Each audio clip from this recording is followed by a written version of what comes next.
Hello and welcome to a live Facebook Managing Madrid video. This is your host Kiyan Sobhani. As always, you can feel free to like my page, just tag in the caption.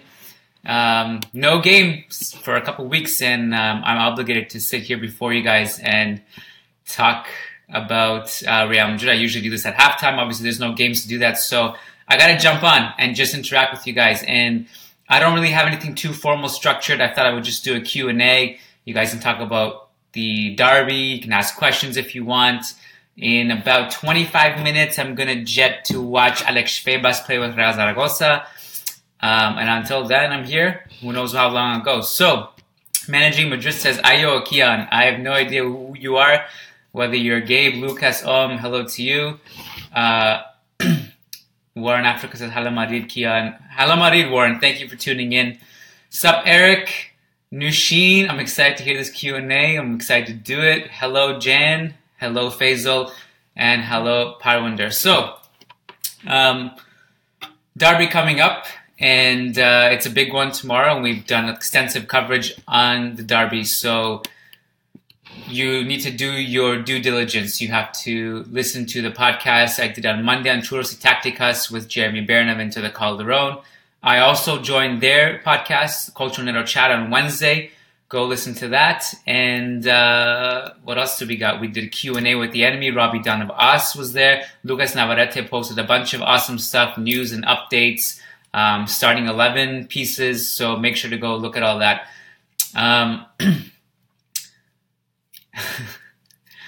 I want to know who this guy is on the Managing Madrid account. I'm going to say Om. I don't know. Okay, let's jump into questions. Joshua Madrid says, you look so well rested for having a Lil Luca around. Luca is unbelievable, man. He's, you know what, Joshua? He sleeps like 10 hours a night. He gets good rest. He's good to his parents. Really chill. Has been started to watch a lot of La Liga. I'm very optimistic about his outlook and his future, but if I look well rested, it's kind of just a blessing because Luca's amazing and he's not a fussy kid. So, Mimi John says, hey mate, do you think Bale will leave from Real Madrid in January? Can you recommend some players who can play and must play in Real? There's no question that Bale is not leaving in January. And it's like the most implausible theory or prediction. There's no way. First of all, I should note that Zidane has also mentioned that Bale's injury is not as bad as we thought it was. So when the initial reports came in during the international break, you know, he was recovering, everything was good. Then it was a huge setback when they said it was probably another month. And I had that fear, by the way. I had that fear as soon as he left Dortmund, and I said, even though they say it's a precaution, it's going to turn into 1 month, and then 1 month it's going to turn into 2 months. That's what happened. But Zidane also said today that Bale will actually be back in a few days. So we have that going for us now. It's up to you to believe that or not. I guess time will tell. He's not leaving in January. I think what will happen is his return can go two ways. One, he'll come back and it'll take him some time to hit his stride again. And then he either gets injured again, and it's more frustrating, or he somehow sees the rest of the season healthy, and he contributes to titles, and Real Madrid decide to keep him. Depending on which way that goes, I think that'll be the measuring stick. So if it's A and he gets injured, I think he's done. The leash is finished. We've had a leash with Bale that is getting shorter and shorter. No matter how much he does contribute on the pitch, you just need him healthy. You can't have him being, playing 50% of the games. It's not valuable. If he does come back healthy and he contributes to titles and he stays healthy, I think they'll keep him. We'll see. Well, but for sure, the question to January, no, he's not leaving in January. Dave Bism, I think that's how you say it. I'm so sorry if I'm mispronouncing any of your names, by the way. I'm not great with it, so feel free to just drop me a comment to correct me. Dave says, perfect derby lineup for us according to you.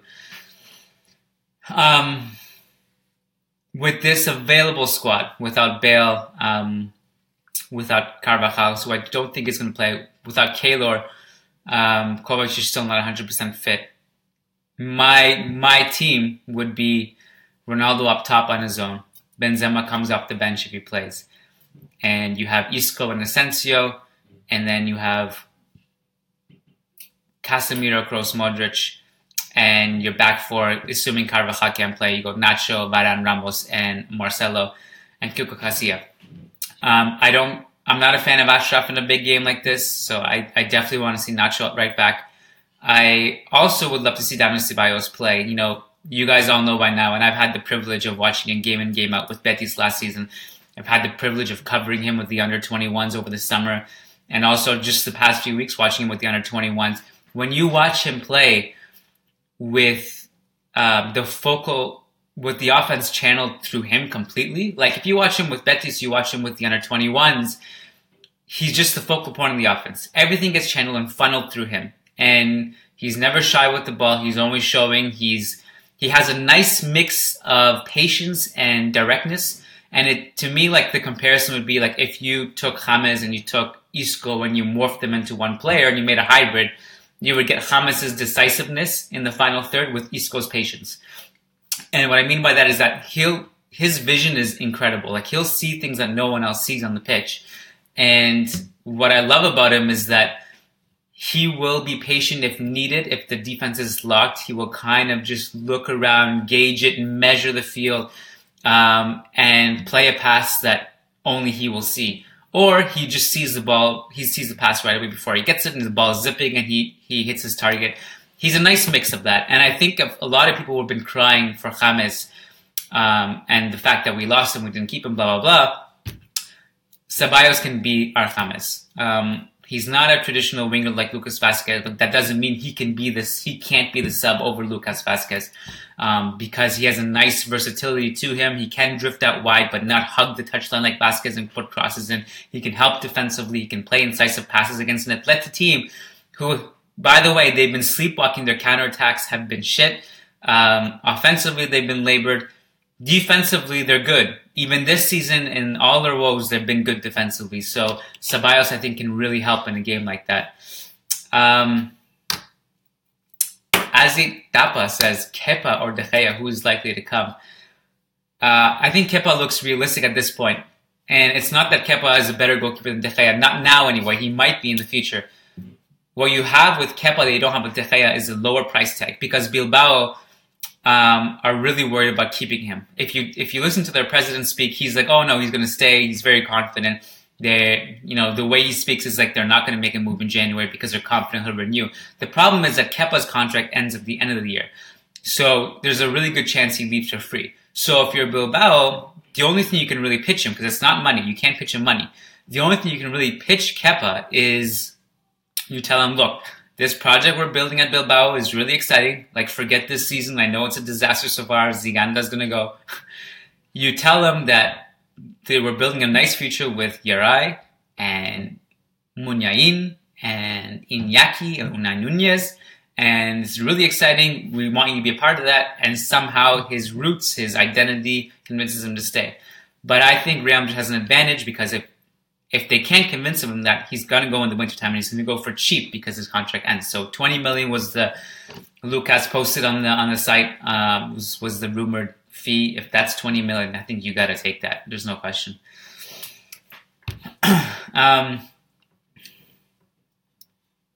It's Lucas. So Lucas was saying it's him. Lucas says, did you name Luca after me, but thought Lucas was too obvious? Yeah, that's my way of masking my love for Lucas Navarrete. I want to be able to call my son Lucas. So I call him Lucas at home, but publicly I call him Lucas, so not everyone's like, oh, he just wants brownie points with his chief editor. So you busted, Lucas. War in Africa says, will we sign a backup striker for Benz in January? I personally don't think so. There's a lot of great strikers out there that could be available potentially, but I think it'll be difficult to snag because January's never been a huge window for us. Although we did get players like Marcelo and Higuain in that window, so it's possible. But if there were anyone to get in January, I think it might be someone in the Timo Werner mold. I don't think it's someone higher profile than that, which is fine. Timo Werner's a great player. I really like him. I enjoyed watching him. Like, you watch him without the ball, he's got a constant motor. He helps defensively. He's a great player to drop deep. He can score goals. He does all that. I like Werner. My gut feeling is that Zidane and Perez won't bite unless some disastrous injury, God forbid, happens to somebody.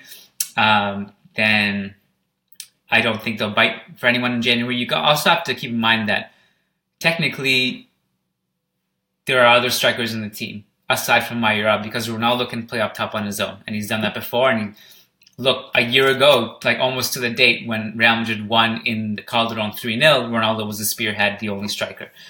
And you also have to kind of look at Lopetegui's scheme, because if you learn anything from that, then you can see that Isco and Asensio can play without a striker, with a false nine.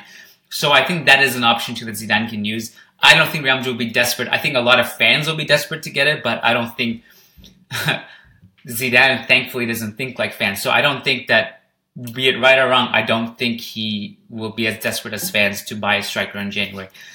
End of the season, yeah, I think there's definitely a case for Real Madrid buying a striker at that time.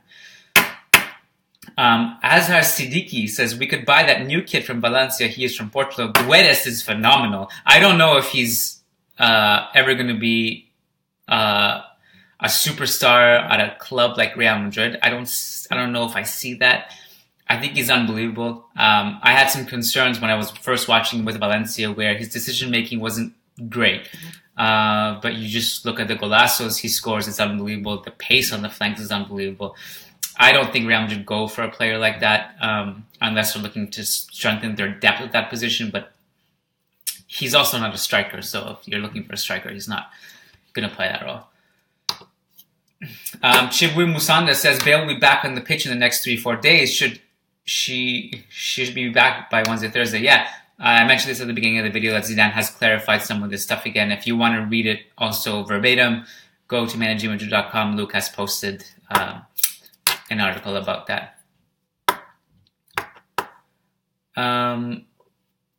Billy Omar is asking, please answer my question about the strike. I think I already answered it, but if you missed it, Billy, just go back and rewind the video after it's done and just check out my answer there. Abdul Rafai Abbasi says, what role can Ceballos play in this derby? A difference maker off the bench. So the way I see this game going tomorrow is very similar to the way Atletico has played this season, last season, the Simeone era, especially towards like the latter half of the Simeone era. If you watch them against Barca, and if you also watch them against Real Madrid last season in the Calderon, the Champions League second leg, they come out of the gates blitzing. First 20 minutes, they press high, waves of attack. Their frenzied crowd just plays into it. It's all fuel and it's frenetic. It's nuts. Against Barcelona, they scored early. Against Real Madrid in the Calderon last season, they went up 2-0. They made a mistake in both games where they retreated. They got their goal early. After 20 minutes, they sat back. That has always been the Achilles heel of Atleti, is when they kind of sleepwalk and they backtrack and they play defensively. And it's not because defensively they're not good. They're incredible defensively, even this year. I said it. Their counterattacks haven't been good. If you really wanted to take examples of even early Atletico, early Simeone Atletico 2014-15, their counterattacks actually weren't that great. Now it's even worse. And you watch them against Barca, you watch them against anyone, it looks like they're sleepwalking, it looks like they shot some heroin. Against Barca, I was pulling my hair out because they would have an amazing opportunity to counter, and they would just retreat and just go into slow motion and pull the ball back, recycle possession, and lose it. If this game is tied, or even if Real Madrid are losing, or it's tied in the 60th, 70th minute, please, Zinedine Zidane, bring on Dani Ceballos, not Lucas Vazquez. If I see minute 65 and I see Lucas's number held up, I will be upset.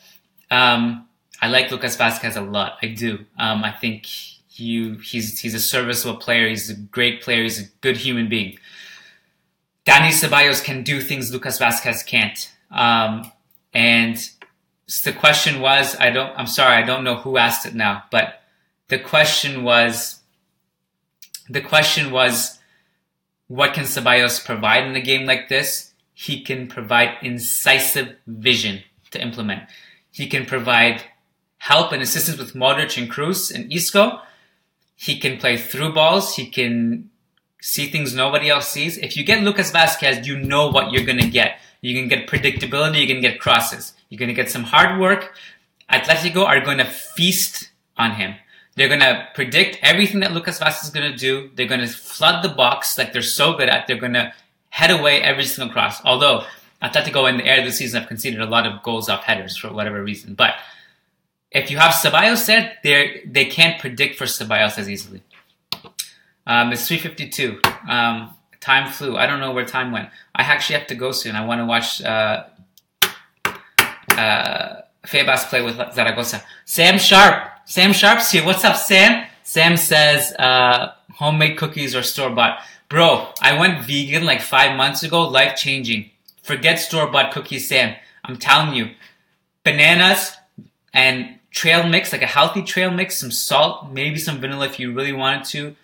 Best cookie. Best cookie dough, best cookie. I know you're up all night, Sam, till 3 a.m. trying to pots and pans and sugar and flour, everything falling. You're tired, you bake, you have to clean up after. Go vegan, man. It's so much easier. Lucas Navarrete says, I thought you were going to say something stronger than I'll be upset about Vasquez. Lucas, there's kids watching, man. You can't use bad words, bad language. I think I'm done. I think I'm done. There's a lot of comments. I apologize. There's this interface. It's sometimes can be hard to keep track of the comments and things scroll. So sometimes when I'm reading a comment, it just disappears off the screen. So I don't know. Okay, I think I'm done. My sister is here in the chat, Nushin Sobhani. She says, tell them about my vegan cookies. My sister makes really good vegan cookies.